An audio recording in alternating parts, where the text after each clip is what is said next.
El Poder Judicial del Estado de Baja California Sur evoluciona para ti. Estás sintonizando un programa de conexión ciudadana sobre temas jurídicos de interés social de una manera ágil y ligera, buscando resolver dudas relacionadas con la impartición de justicia. Esto es Hablemos de Justicia. Comenzamos. Buenas tardes, amigas y amigos.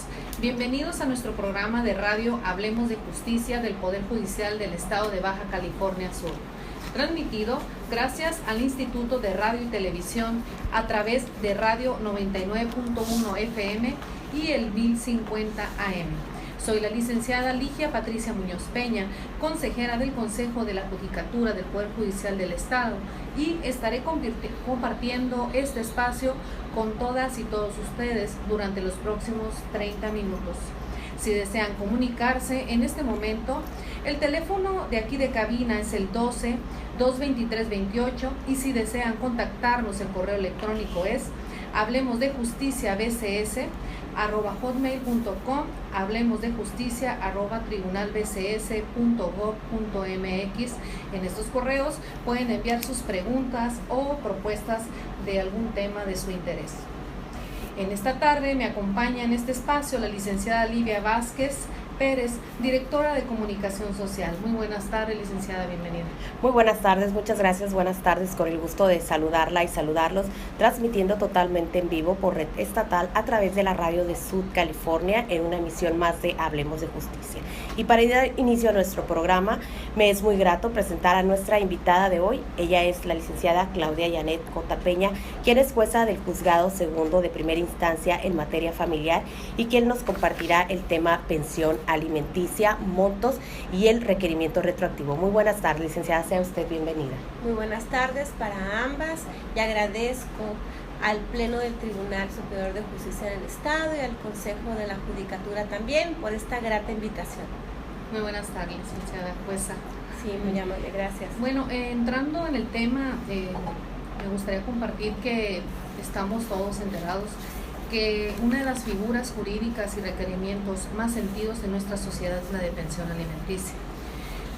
También sabemos que se han venido modificando los criterios por cuanto a los derechos de hacerla exigible, en relación también a sus montos, incluso a su cobro retroactivo, derivado de los cambios jurídicos y sociales.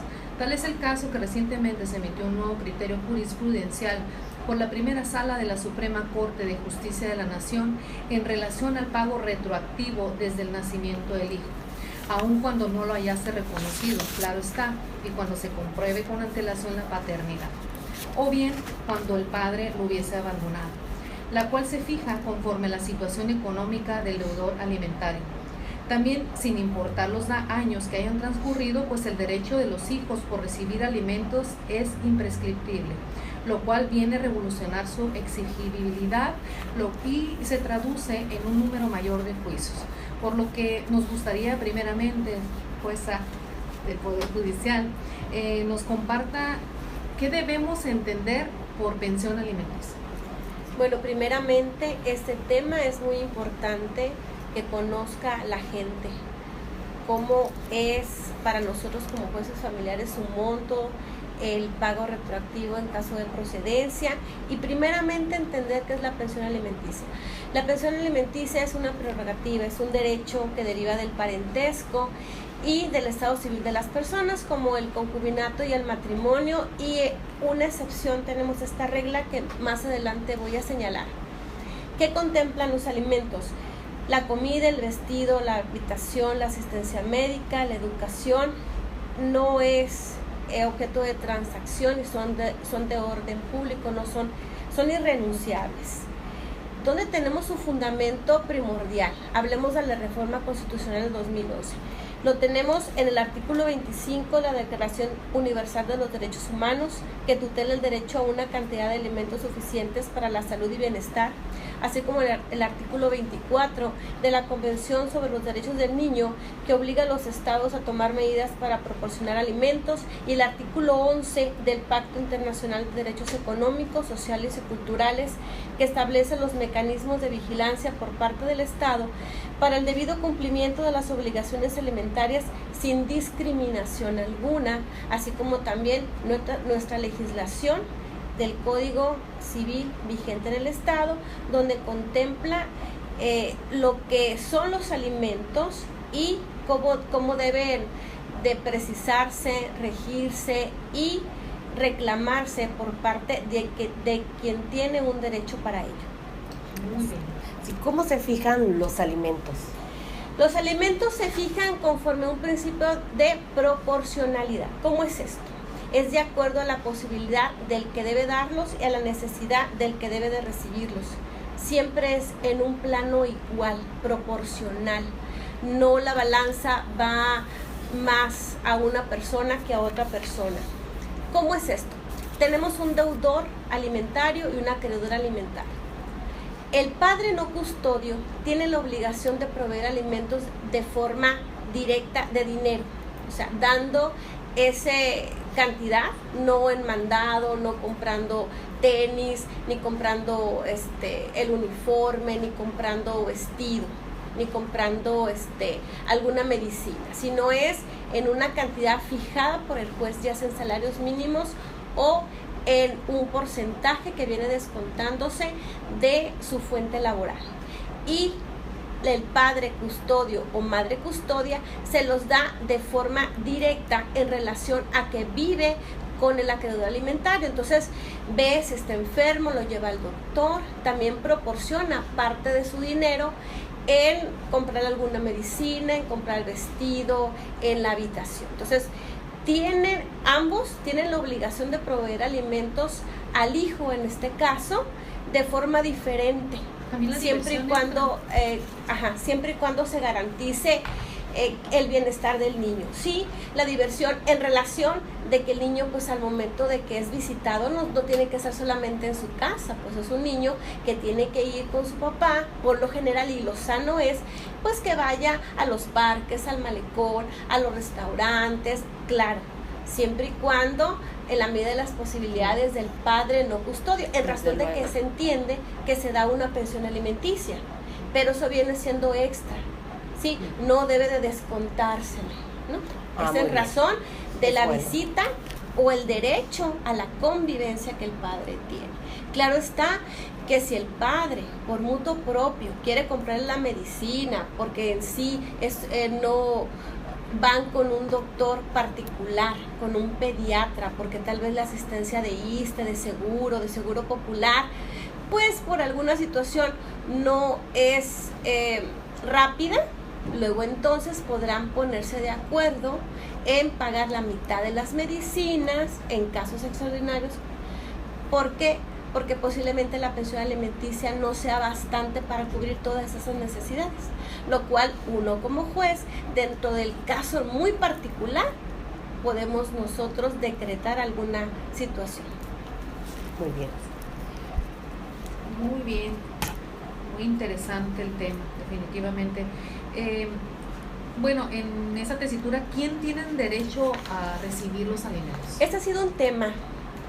Conforme a nuestra legislación, es los hijos, los padres, los cónyuges, los concubinos, las personas que están en estado de interdicción. Sin embargo, hay una situación. Ya la Corte ha precisado en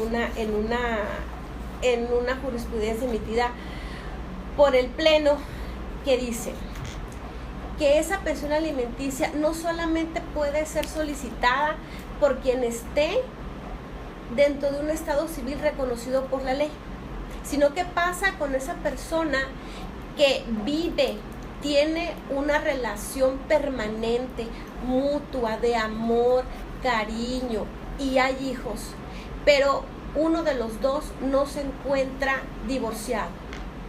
Por tanto, si no se encuentra divorciado y vive con otra persona, pues no es un concubinato, ya que es libre de matrimonio. Entonces, jurídicamente no tiene un nombre esa persona que es madre de sus hijos y vive con él.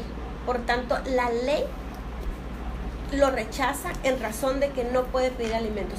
Pero llega a la Corte y dice, bueno, es discriminatorio en razón de que tienes 10, 20 años viviendo con él, donde es una relación duradera, que es un tipo de familia. Entonces, tienes el derecho de pedir los alimentos.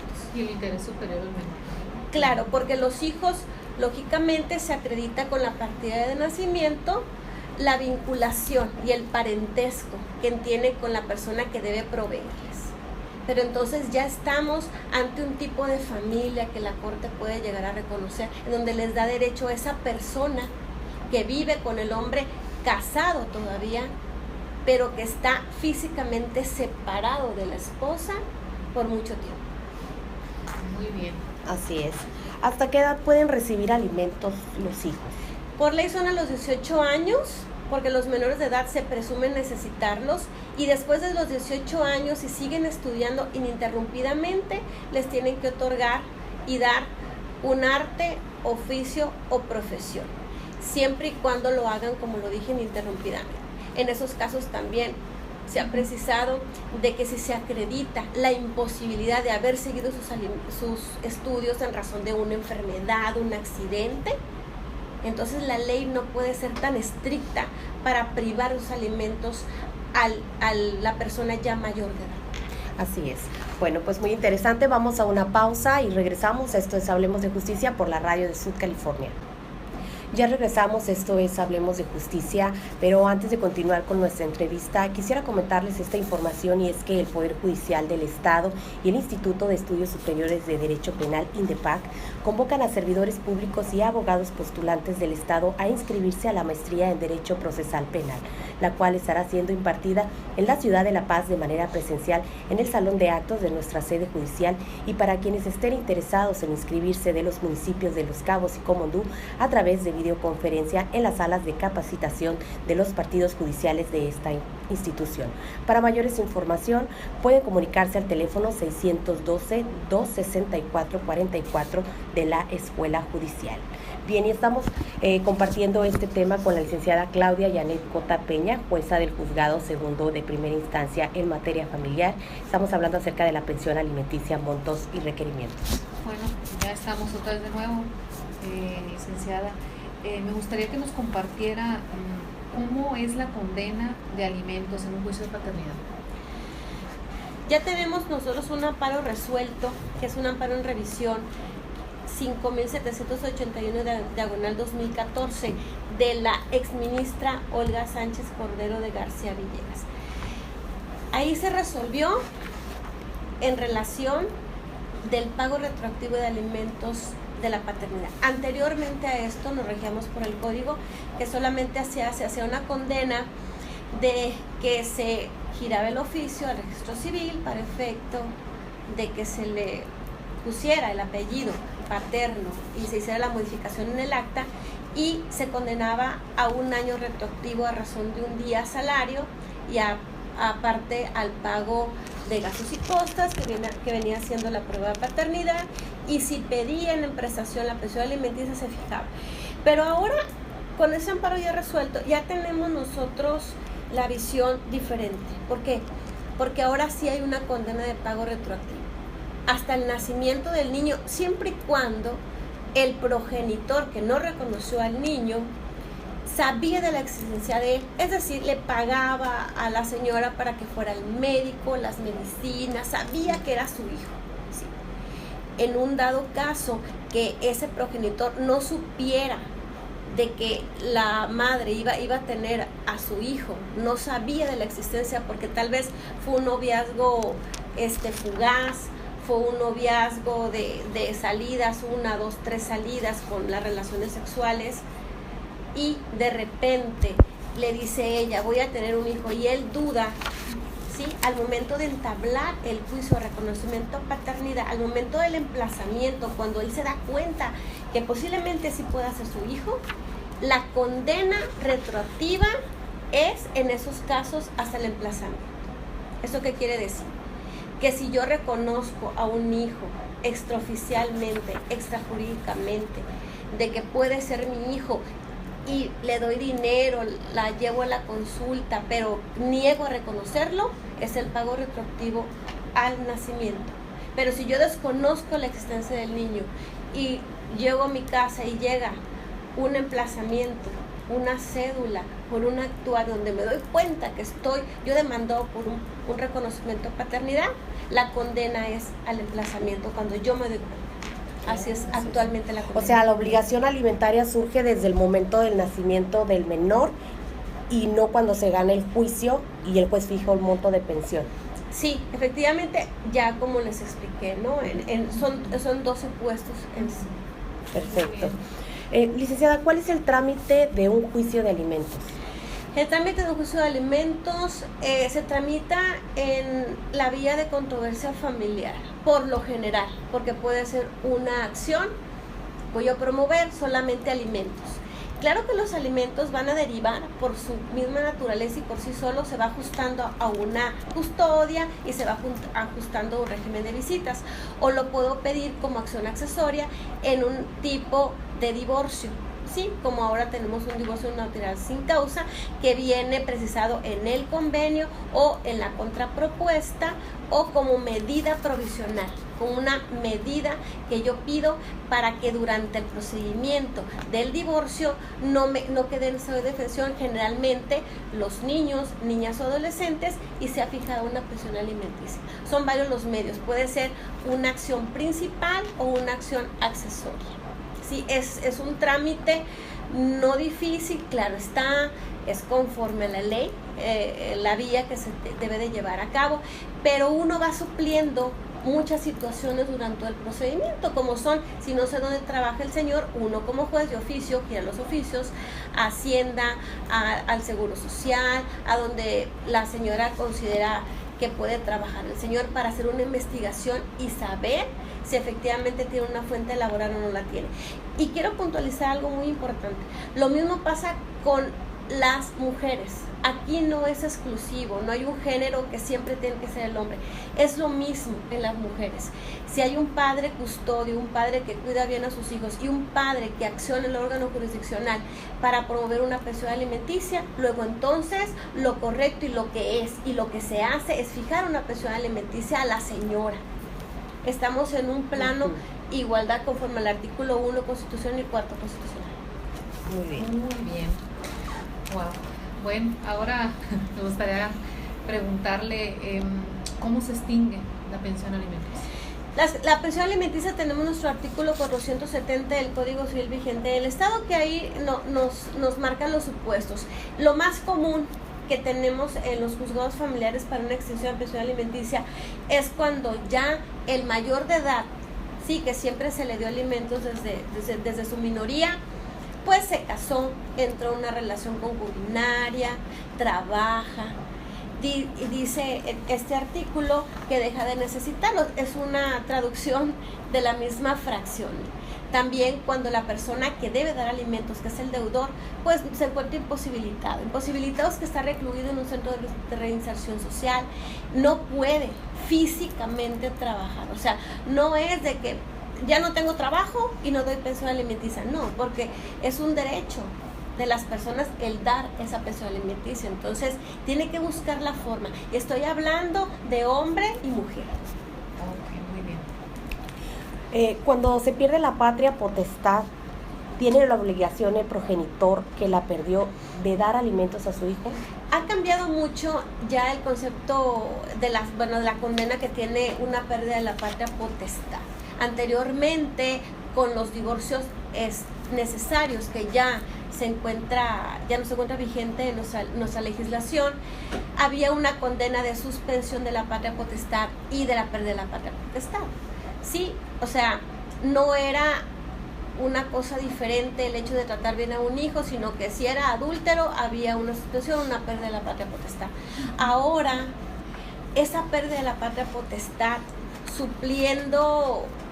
tomando en consideración ya la reforma constitucional, ya se ve desde otra perspectiva, desde otra óptica. ¿Por qué? Porque si bien es cierto la patria potestad es un derecho vinculante progenitor-hijo, no menos cierto es que ese derecho, si se ve mermado, se ve suspendido, se ve perdido, necesitamos preguntarnos, suspendido y perdido, ¿a quién le causa un grave menoscabo? Al niño, no al progenitor. Entonces, Sí. si se pierde la patria potestad, estoy dejando que ese niño no conviva con su papá. Así ¿Y es. qué pasa? Lo estoy afectando a él. Y si pierde la patria potestad, ¿no va a dar alimentos? Claro que sí, porque las obligaciones subsisten. ¿Sí? Sí. Entonces, él sigue dando, porque el apellido no se quita. Se quita un derecho. Sí, Así es. pero el derecho de visita, y lo enfatizo aquí porque a veces la gente no puede llegar a poder entender esa situación. Dice, pierde la patria potestad, pierde los derechos. No, el derecho de convivencia es del niño, no es del progenitor. El derecho de alimentos es del niño, Así por es, tanto sí. es una obligación de él. Así que sigue dando sus alimentos, no importa que pierda la patria potestad. Muy bien. Qué bueno que lo recalcó.